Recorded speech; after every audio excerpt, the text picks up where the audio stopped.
암 환자가 긍정적 마음 갖는 법. 1. 암의 원인이 되는 산소 결핍은 긍정적인 생각을 함으로써 상당 부분 해소할 수 있다. 부정적인 생각은 육체에 스트레스가 되어 산소 부족 현상을 만들 뿐만 아니라 면역력을 떨어뜨린다. 반면 긍정적인 생각은 엔돌핀과 같은 생리활동에 유익한 호르몬을 생성하여 면역력을 높여준다. 환자는 의사를 만나면 대부분 부정적인 말을 듣는다. 암이 치유될 수 있다는 말보다는 치료가 안 된다. 대부분 죽는다. 몇 개월 밖에 못 산다. 는 말을 듣는다. 심지어는 의사에게 항암제 받으면 완치가 되느냐? 고 물으면 완치는 안 된다. 고 말한다. 환자들은 의사의 말을 신뢰하기 때문에 의사로부터 죽는다는 말을 들으면 자신이 죽을 것이라는 부정적인 생각을 지울 수 없는 것이 현실이다. 하지만 죽는다고 말하는 의사의 말을 곧이곧대로 받아들일 필요는 없다. 설사 의사의 진단이 정확한 진단이라고 해도 부정적인 말을 머릿속에 담아두어서는 안 된다. 의사의 말이 정확한 것도 아니지만 기적이라는 것도 있지 않은가? 그것은 진정한 치료 방법과는 배치되는, 즉 산소 부족을 만드는 치료를 하는 의사들의 말일 뿐이다. 실제 중기 이상의 암을 스스로 극복한 사례는 대단히 많다. 죽는다는 생각은 온전히 버리는 것이 좋다. 그렇다면 긍정적인 마음을 가지는 방법을 구체적으로 알아보자. 첫째, 자신은 이미 나았다고 생각하라. 사람은 마음속에 무엇을 담고 사느냐에 따라 자신의 운명이 결정된다. 나는 암 환자다. 곧 죽을 것이다.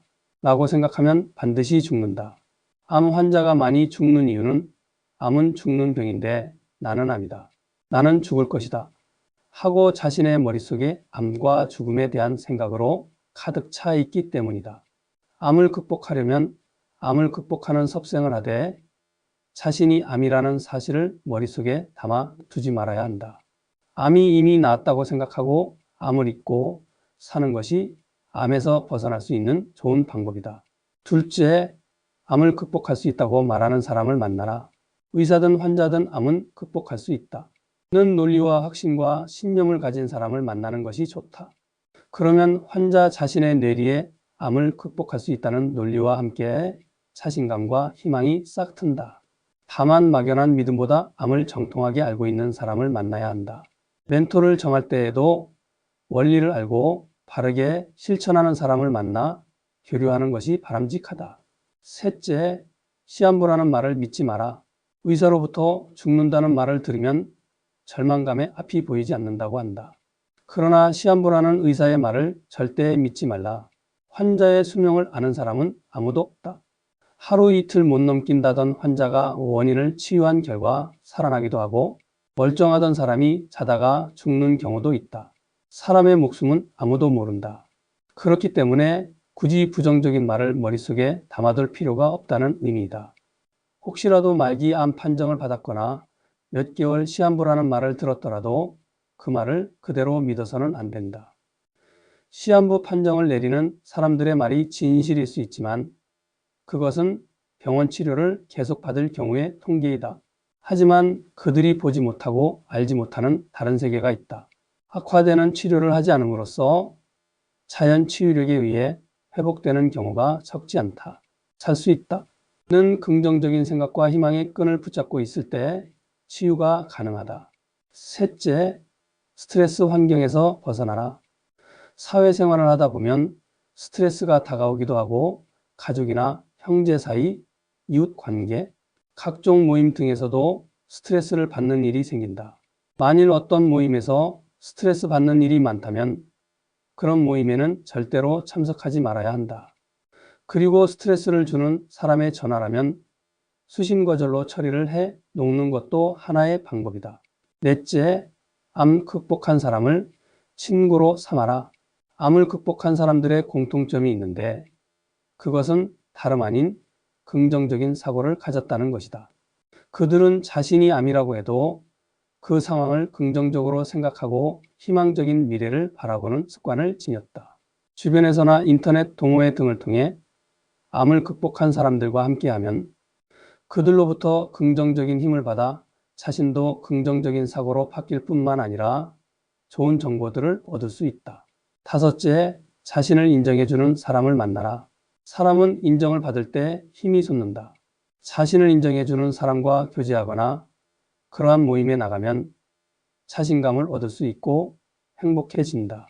우울증에 빠져서 사람을 만나는 것이 싫고 자신을 인정해줄 만한 대상이 없다면 애완견이라도 키워보라. 애완견은 자기 주인을 좋아하고 인정하고 충성을 다한다. 비록 애완견이라도 자신을 인정하고 충성하는 모습을 보면 자신감과 긍정적인 마음을 갖는 데 도움이 될 것이다. 여섯째, 흥미있고 자신이 잘하는 일을 골라서 하라. 어떤 일을 하더라도 자신이 가장 잘하고 인정받는 일을 하라. 누군가로부터 부탁을 받거나 일시적으로 무언가를 하더라도 자신이 잘할 수 있는 것만을 골라서 하라. 잘할 수 없는 일을 하다 보면 핀잔받을 가능성이 높기 때문에 결국 정신적인 스트레스를 받게 된다. 자신이 좋아하고 흥미있는 일을 골라서 하면 자신감과 자긍심이 생기며 몸에서 생리활성 호르몬이 많이 생성되어 암 극복에 도움이 된다. 일곱째, 원하지 않는 일은 억지로 하지 마라. 암 환자들은 일반적으로 책임감이 강하고 지나치게 남을 배려하거나 강박관념을 가진 사람들이 많다. 그러다 보니 남에게 싫은 소리를 하지 못하고 혼자서 문제를 짊어진 채 끙끙 앓는 경우가 많다. 또한 다른 사람의 부탁을 거절하지 못하므로 부탁을 들어주고는 힘들어한다. 그 결과로 인해 스트레스가 쌓이게 되면 몸속에 활성산소가 발생하여 산소 결핍 상태가 심해진다. 특별한 경우가 아니라면 자신이 원치 않는 일은 하지 않는 것이 바람직하다. 직업을 선택하는 데 있어서도 마찬가지다. 여덟째, 긍정적인 면을 보라. 암이라는 판정을 받으면 자신이 처한 모든 상황을 불행하다고 생각한다. 하지만 암에 걸렸다고 해서 반드시 부정적인 면만 있는 것은 아니다. 암을 치유하면서 인생의 깊은 내면을 깨닫는 사람도 있고 암을 스스로 치유한 후에 그 방법을 전하면서 귀하고 보람된 일을 하는 사람도 적지 않다. 시한부라는 말을 들었다고 해도 몇 달 혹은 몇 년을 살 수 있다는 것이 얼마나 감사한가? 몇 달 혹은 몇 년이라는 기간은 건강을 회복하기에 결코 짧은 기간이 아니다.